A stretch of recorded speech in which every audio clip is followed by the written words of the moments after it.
Hello Facebook. তো এখন যাচ্ছি মন্দিরে। সকালে খাওয়া হয়নি, খুব খিদে পেয়েছে এখন, তাই এখন মন্দিরে যাচ্ছি। তো আজকে দেখি এখন দুপুরে কি খাবার দিয়েছে এবং সকালে কি খাবার ছিল তোমার সাথে দেখাচ্ছি। দেখো তামিলনাড়ুর খাবারগুলো কীরকম হয়, ওদের আইটেমগুলো কীরকম হয়। আসলে অভ্যস্ত হয়ে গেছি খেতে খেতে, এগুলো খেতে খেতে। তো চলো দেখি। আর এটা হলো আমাদের মন্দির, এটা হলো মেন গেট। ওখানে গাড়ি পার্কিং করে সবাই। আর এটা হলো ম্যারেজ হল, এখানে বিয়ে শাদি সব হয়। আর এখানে বড় বড় অনেক মন্ত্রী মিনিস্টারদের বিয়ে হয়, অনেকে আসে। তো আর এটা হলো আমাদের দোতলায় অফিস। একদিন তোমাদের আমার অফিসটা দেখাবো, যেখানে আমি কাজ করি বসে। এটা হলো আরেকটা মেন গেট।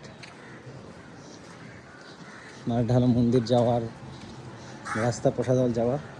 চলো দেখি খাবার কি দিয়েছে। কে দেখা যাক সকালে কি খাবার দিয়েছিল।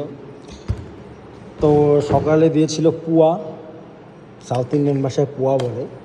চিরা, বাদাম, গাজর, টমেটো দিয়ে একটি রাইসের মতো রান্না করে পুয়া বলে এটাকে। আর দিয়েছে টমেটো চাটনি।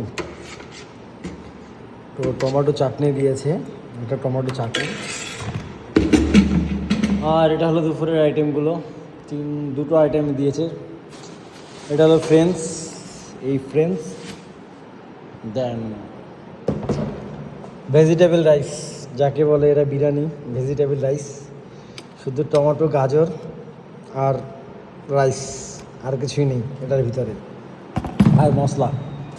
আর সবজিটার অবস্থা দেখো কি পরিমাণ তেল, আলু, ক্যাপসিকাম, সবজি। এইগুলো খেলে মানুষ খারাপ হয়ে যাবে অবস্থা। আর হলো ওই বাটার মিল্ক, এগুলো খেয়ে আর কি, এটা খেলে একটু পেটের অবস্থাটা একটু শান্ত হয়, একটু ভালো থাকে এই বাটার মিল্ক। তো এইগুলো খেয়েই থাকতে হয় আমাদের সব সময়। তো এগুলোই খেতে হয় প্রতিদিন। এরকম ভিন্ন ভিন্ন আইটেম থাকে, সাউথ ইন্ডিয়ান খাবারগুলো খেতে হয়। খেতে খেতে অভ্যস্ত হয়ে গেছে, আর ভালো লাগে না খেতে খেতে। কিন্তু সত্যি কথা, খাই শুধু জীবনটাকে বাঁচানোর জন্য। এছাড়া একদম স্বল্প পরিমাণের খাই, এর জন্য আমার মুখের এই অবস্থা হয়ে গেছে। সত্যি ঘরের থেকে বের হলে তুমি হয়তো ভালো লাইফ কাটাতে পারবে, ভালো লাইফস্টাইল হতে পারবে, ভালো জায়গায় ঘুরতে পারবে, অনেক মানুষের সাথে পরিচিত হবে। কিন্তু খাবার, ঘরের খাবারের উপর কোনো খাবার হয় না। আর যাই বলো, ঘরের খাবার, মায়ের রান্না বেস্ট ইন দ্য লাইফ। তো যারা বাইরে আছো তারা অবশ্যই কমেন্ট করবে তোমাদের খাবারগুলো কীরকম হয়। তোমরা, অনেকে নিজেরা রান্না করে খায়, সেটা অন্য ব্যাপার। কিন্তু যারা বাইরে কাজ করে, কাজের সূত্রে ব্যাচেলর থাকা হয়, এরকম লাইফটা আসলে খুবই, যতটা কষ্টকর ততটা আনন্দময়, সব কিছু মিলিয়ে আছে। তো আজকে এই পর্যন্তই। সবাই কমেন্ট করবে যে তোমাদের ঘর আছে কী রান্না হয়েছে।